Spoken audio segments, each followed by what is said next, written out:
അപ്പോൾ എല്ലാവർക്കും നമസ്കാരം. പുതിയൊരു വീഡിയോയിലേക്ക് എല്ലാവർക്കും സ്വാഗതം കേട്ടോ. ഇപ്പോൾ രാവിലെ തന്നെ നമ്മൾ കാറ് കഴുകുന്ന സീനാണ് കാണുന്നത്. നല്ല ഭംഗിയായി വൃത്തിയായി വണ്ടി കഴുകി തുടച്ച് നീറ്റാക്കി വണ്ടി. ഞാനിപ്പോൾ നിൽക്കുന്നതേ മഞ്ജുമാഡത്തിൻ്റെ ഫ്ലാറ്റിലാണ്. ഇത് അവിടുത്തെ സെക്യൂരിറ്റി ചേട്ടൻ എൻ്റെ ചാനൽ കണ്ടുകൊണ്ടിരിക്കുകയാണ്. ഞാൻ നിർബന്ധിച്ച് എൻ്റെ ചാനൽ സബ്സ്ക്രൈബ് ചെയ്യിപ്പിച്ച് അവിടുന്ന് അത് കണ്ടുകൊണ്ടിരിക്കുന്നു. വണ്ടി എല്ലാം വൃത്തിയായി കഴുകി തുടച്ച് നീറ്റാക്കി വെച്ചു.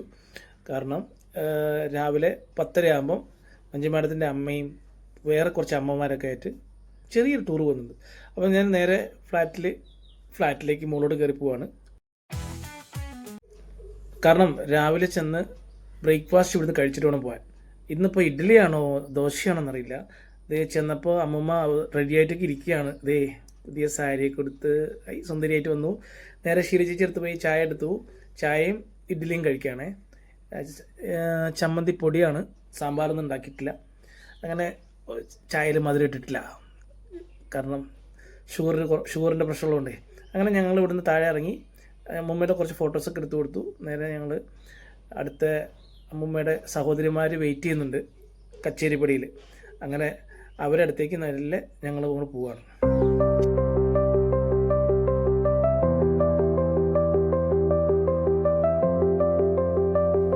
കച്ചേരിപ്പടി എത്തിയപ്പോൾ അവിടെ നിൽപ്പുണ്ടായിരുന്നു ബാക്കി 3 അമ്മമാരും. അങ്ങനെ മൊത്തത്തിൽ 4 അമ്മമാരെയും കൊണ്ട് ഞാൻ നേരെ ചെറായിലേക്കാണ് പോകുന്നത്. പോകുന്ന വഴിക്ക് വല്ലാർപാടം പള്ളിയിൽ നിന്ന് കയറണമെന്ന് പറഞ്ഞു. അങ്ങനെ നമ്മൾ അവിടെ കയറുന്നു. കാരണം ഈ വഴിക്കൊക്കെ പോകുമ്പോൾ ഇപ്പോൾ നമ്മൾ കയറാറുണ്ട് കേട്ടോ. എന്തായാലും എല്ലാവർക്കും വളരെ സന്തോഷമായി. കാരണം കുഞ്ഞമ്മയൊക്കെ കുറേ നാളെ ആഗ്രഹിച്ചിരിക്കുന്ന കാര്യമായിരുന്നു. അങ്ങനെ നമ്മൾ വല്ലാർപാടത്ത് പള്ളിയിൽ വന്ന് തിരികെ എത്താണ് 4 അമ്മമാർ. ഇവരെയും കൊണ്ടാണ് ഇന്നെൻ്റെ ടൂറ്. അങ്ങനെ നമ്മൾ നേരെ പള്ളിക്ക് അകത്ത് കയറി അവിടുന്ന് പ്രാർത്ഥിച്ച് നമ്മൾ അവിടുത്തെ എന്താ പറയുക, ഒരു പ്രത്യേക വൈബുണ്ട് കേട്ടോ. അവിടെ വന്നവർക്ക് അറിയാൻ പറ്റും, ഭയങ്കര പോസിറ്റീവ് എനർജിയാണ്. അവിടുത്തെ നേർച്ചകളിലൊന്ന് വഴിപാടിലൊരു പ്രധാന വഴിപാടാണ് മുറ്റം തൂക്കുക എന്നുള്ളത്. അതിന് പിന്നിലൊക്കെ ഒരുപാട് കഥകളുണ്ട്. അതൊന്നും ഇപ്പോൾ പറയാൻ ഇവിടെ സമയം നമ്മളെ അനുവദിക്കുന്നില്ല. വീണ്ടും ഞങ്ങൾ എല്ലാവരും കൂടി വണ്ടിക്കകത്തേക്ക് കയറി നമ്മൾ വീണ്ടും കുറേ കഥകളൊക്കെ പറഞ്ഞ് ചർച്ചകളൊക്കെ ചെയ്ത് ഞങ്ങൾ നേരെ ചെറായിലേക്ക് പോവുകയാണേ. ഇനിയിപ്പോൾ ചെറായി ബീച്ച് റിസോർട്ടിലാണ് ഇന്നത്തെ ദിവസം. അപ്പോൾ നല്ല ക്ലൈമറ്റായിരുന്നു, കുഴപ്പങ്ങളൊന്നുമില്ല. അങ്ങനെ ഞങ്ങൾ ചെറായിലേക്ക് പോവുകയാണ്.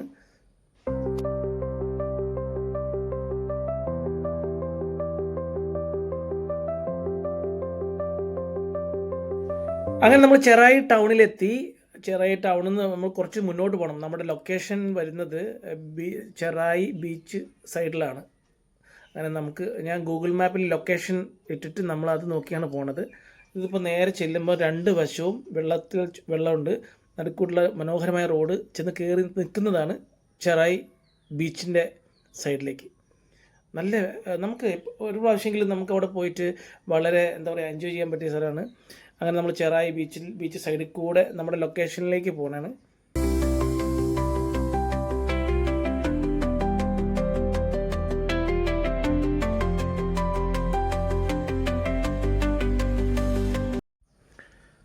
അങ്ങനെ നമ്മൾ റിസോർട്ടിലെത്തിട്ടോ.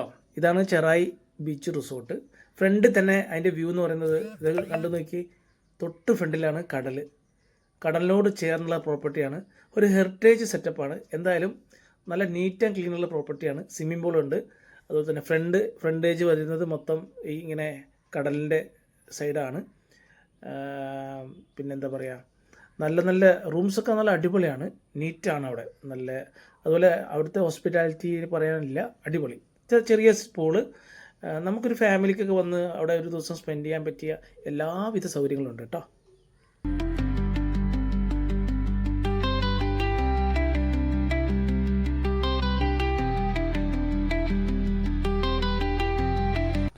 അങ്ങനെ നമ്മൾ വന്ന് ചെക്ക് ഇൻ ചെയ്തിട്ട് നമുക്കടുത്ത് ലഞ്ച് കഴിക്കണമായിരുന്നു. അപ്പോൾ ലഞ്ച് നമുക്ക് അവിടെ നിന്നല്ല നമ്മൾ കഴിക്കുന്നത്. പൂളക്കുളത്തിൻ്റെ ഒരു ഹോട്ടലുണ്ട് ചെറായി ജംഗ്ഷനിൽ. അപ്പോൾ അവിടെ പോയി കഴിക്കാം. നല്ല ഫുഡാന്ന് പറഞ്ഞു. എന്തായാലും നമ്മൾ റൂമൊക്കെ തുറന്ന് കുറച്ച് നേരം റെസ്റ്റൊക്കെ എടുത്ത് ഫ്രഷ് ആയിട്ടാണ് നമ്മൾ ഫുഡ് കഴിക്കാൻ പോകാൻ തീരുമാനിച്ചിരിക്കുന്നത്. അവിടെ തന്നെ റൂമിൻ്റെ ഒരു ചെറിയ ബാൽക്കണി ഉണ്ട്. ആ ബാൽക്കണിയിൽ 2 കസേരയൊക്കെ ഇട്ട് ഇരുന്നാൽ കിട്ടുന്ന ഒരു വ്യൂ ഉണ്ടല്ലോ, അല്ലെങ്കിൽ ഒരു സന്തോഷം. പ്രസൻറ്റ് മൈൻഡാണ്. ഫ്രണ്ടിൽ തന്നെയാണല്ലോ കടൽ. നല്ല ഒരു വൈബാണ് അവിടെ എന്തായാലും. അപ്പോൾ എന്താ പറയുക, ചെറായി ടു എറണാകുളത്ത് നിന്ന് ഏകദേശം ഒരു 28 കിലോമീറ്റർ പോയാൽ നമുക്ക് ഈ റിസോർട്ടിൽ എത്താൻ പറ്റുന്നതാണ്. നല്ലൊരു ആംബിയൻസ്, അടിപൊളി. അങ്ങനെ നമ്മൾ അടുത്തത് ലഞ്ച് കഴിക്കാൻ പോവാണ്. ഞാൻ പറഞ്ഞ ഹോട്ടലാണിത്, ചെറായി ജംഗ്ഷനിൽ തന്നെയാണ്. ബാർ റെസ്റ്റോറൻറ്റ് ഹോട്ടലാണ്. പക്ഷേ റെസ്റ്റോറൻറ്റ് നല്ല കിടു സൂപ്പർ ഫുഡാണെന്ന് പറഞ്ഞു. എന്തായാലും നമ്മൾ കഴിച്ചിട്ട് നല്ല അഭിപ്രായം പറയാമല്ലോ. അപ്പോൾ നേരെ അകത്തേക്ക് കയറി നേരെ റെസ്റ്റോറൻറ്റിലേക്ക്. അവിടുത്തെ ഇന്നത്തെ മെനു ഒക്കെ വെച്ചിട്ടുണ്ട് കേട്ടോ, ടുഡേ സ്പെഷ്യൽ. ഞാൻ വണ്ടി പാർക്ക് ചെയ്യുമ്പോഴേക്കും അവർ സീറ്റൊക്കെ പിടിച്ച് ഇടം നേറി. എല്ലാവരും കഥകളാണ്. കാരണം അങ്ങനെ ചോറ് വന്നു, നെയ്മീൻ വറുത്തത് വന്നു, നെയ്മീൻ കറി വന്നു, പപ്പടം വന്നു. നമ്മളങ്ങനെ എല്ലാവരും വളരെ ഹാപ്പി ആയിട്ട് കഴിച്ചിട്ട് തിരിച്ച് വണ്ടി എടുക്കാൻ പോകണേ. അത്ര നേരം എ സിക്കകത്ത് ഇരുന്നുകൊണ്ടേ ഭയങ്കര പുറത്തിറങ്ങിയപ്പോൾ ഭയങ്കര ചൂട് അധികം. അങ്ങനെ വണ്ടി എടുത്ത് നേരെ വീണ്ടും നമ്മുടെ റിസോർട്ടിൽ വന്നു. അവിടെ സ്വിമ്മിംഗ് പൂളിൽ ഇറങ്ങി കുറച്ച് നേരം ഫോട്ടോ ഒക്കെ എടുത്തു. അതിനുശേഷം ഇവർക്ക് ഒരു ക്യാരംസ് കളിക്കണമെന്ന് പറഞ്ഞിട്ടുണ്ടെങ്കിൽ അങ്ങനെ ക്യാരം ബോർഡ് വിളയാട്ടം, അമ്മമാരുടെ ക്യാരം ബോർഡ് വിളയാട്ടമാണ് നിങ്ങളിപ്പോൾ കണ്ടുകൊണ്ടിരിക്കുന്നത് ഗൈസ്. അപ്പോൾ ഇതെല്ലാം അവരുടെ ഒരു സന്തോഷമല്ലേ, നമ്മൾക്ക് അനുവദിച്ച് കൊടുക്കണ്ടേ? മക്കളായ നമ്മളതൊക്കെ അനുവദിച്ച് കൊടുക്കണം അവർക്ക്. അവർ പ്രായ ആൾക്കാർക്ക് അവരുടേതായ സന്തോഷം ഒക്കെ വേണ്ടേ? അങ്ങനെ അവർ റെസ്റ്റ് എടുക്കട്ടെ എന്ന് ഞാൻ പറഞ്ഞു. ഞാൻ തിരിച്ച് എറണാകുളത്തേക്ക് പോവാണ്. നാളെ രാവിലെ വന്ന് ഇവരെ എടുക്കുകയുള്ളൂ. അപ്പം പുതിയൊരു വീഡിയോ ആയിട്ട് വീണ്ടും കാണുന്നവരെ താങ്ക് യു, ബൈ. അപ്പോൾ എല്ലാവരും സബ്സ്ക്രൈബ് ചെയ്യുക, ഷെയർ ചെയ്യുക, ലൈക്ക്. Thank you.